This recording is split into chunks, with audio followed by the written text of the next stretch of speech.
أمره جناب بوشي ليري وكار شي بالنر بوي كجناب بين تبر أم خورة قرمو لنا أم جمع أبرة جماعة أم عدبي. بسم الله الرحمن الرحيم. دار أما واجبك شرعية واجبك إيمانية. قدس تنها كشيء عربنية كشيء فلسطيني كان نية. قدس كشيء همو مسلماناني دنيايا رقي همو مسلماناني ديانيايا بجوازي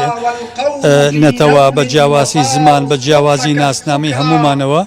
پیروزی قدس واجبێکی شرعیە لەسەر هەر کەسێک ئەمە بچووکترین هەڵوێستە کە ئینسانی ئیماندار بینوێنێ لە کاتێکە ئەبینێ ئەم شوێنە پیرۆزە ئەم ڕووگەی یەکەمە داگیر کراوە گەلەکەی ئەچەوسێنرێنەوە دواتر ئەمانە جینۆسای دەکرێن لەسەر خاکی خۆیان لەبەرەوە ئەمارکێکی ئیمانی و بچووکترین هەڵوێستە ئینسان لە پێناو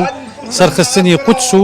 دژایەتیکردنی ئەو زوڵم و ستەمەی کیانی زایۆنی ئەیکا بەرامبەر بە مسلمانانی غەزە و فەڵەستین بە شێوازێکی گشتی.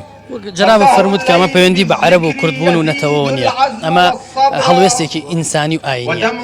شيء هبو كساني كأما هلوستانا ربطة كانوا بهلوستي نتواتي ومن علينا معنا عرب برستية يعني اشتكلوا بابتان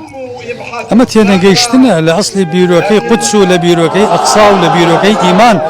چونکە ئێمە خوای پەروەردگار لە قورئانە باسی ئەقساعەکە و باسی ئیسراعەکە خوای پەروەردگار سوورەتێکە لە قورئانە بە سوورەتی ئیسراء کە خوای پەروەردگار پێغەمبەری ناردۆ بۆ ئەوێ و خوای پەروەردگار لە قورئانە باسی زوڵم و ستەمکاری و ناحەقیەکانی جوولەکە ئەکا ئەمە سیستەمێک سیاسەتێکی داگیرکەرانەیە پەرتکردنی کێشەکانی مسلمانان وڵا قودس تەنها کێشەی فەڵەستینە و وڵا مەسەلەن کوردستان تەنها کێشەی کوردە و نه ئەمە مسلمانان پێغەمبەری خوا فەرمێ صلی الله عليه وسلم مثل المؤمنين في توادهم وتراحمهم وتعاطفهم كمثل الجسد الواحد أفرمي إذا اشتكى منه عضو تداعى له سائر الجسد بالسهر والحمى استائم الضوي أم أمته داگیر کراوە و دانیشتوانەکانی خانەکانی ئەم دڵە ئەمرێنرێن ئینسان چۆن هەستی ناجوڵێ چۆن ئیمانی ناجوڵێ چۆن ئەکری ئەمە وا وێنا بکرێ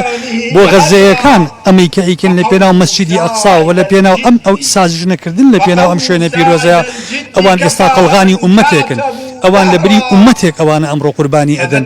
ئێمە ئەوەی کە پێمانەکرێت تەنها قسەیە ئەگەر ئینسان ئەم هەڵوێستەیەشی نەبێ بەڕاستی لە ئیمانی خۆی بترسێ ئەمە ئەضعف الإيمان هێناوێت ئێرە